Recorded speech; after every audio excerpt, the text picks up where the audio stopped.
Hazır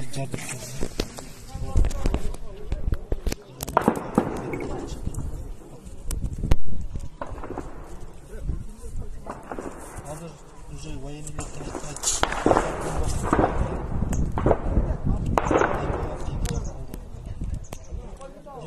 мына ход деп қонып шықты.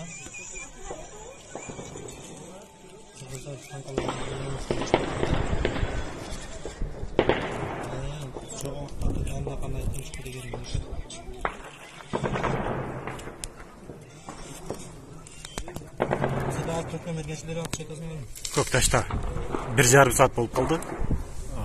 Ушундай тынымсыз эле оқ атылып атат.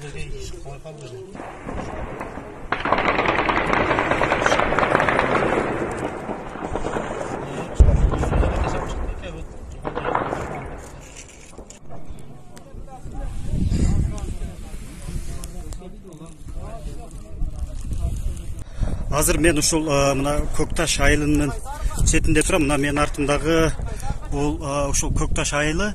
Бул жерде мына 2,5 saat болуп калды. 2,5 сааттан бери ушул жерден жылганыбыз жок.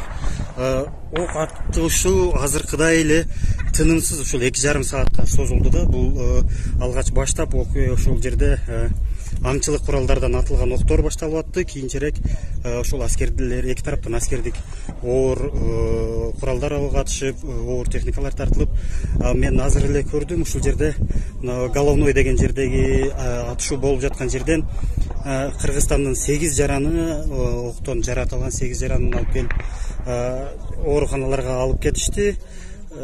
Элдер болсо ошол жөнөкөй жарандар мына эртеден бери ошол 2,5 сааттан бери ушул жерден жылбай эле туруп атышат. Ок атышуу дагы деле токтогон жок. Өзүңүздөр көрсөңүздөр болот. Элдер мына кадимкидей ок атышуу жүрүп атат дагы деле. Мына ошол жерде тиги карайып түтүн чыгып аткан жер Тажикстандын айылдарынын ортосундагы Кыргызстандын Көктерек деген айылы. Ошол жерде Кыргызстандын 17 үй бар. Ошол жердеги үйлөрдүн баары өрттөнүп жатат деп кабар келди азыр. Айтсаңыз эмне болуп атат азыр? Азыр өзүңүздөргө белгилүү көрүп атасыздар.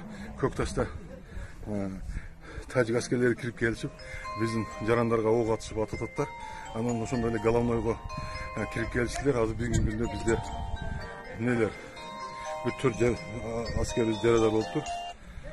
Ошол азыр көрүңүздөр, БТР кетти, жардамга кетиштилер, аз алып чыгат. Жөнөкөй жарандар канча? Жөнөкөй жарандардан бүгүнкү күндө ок тийгени жок, бир таш бута болгондо тийгендери бар.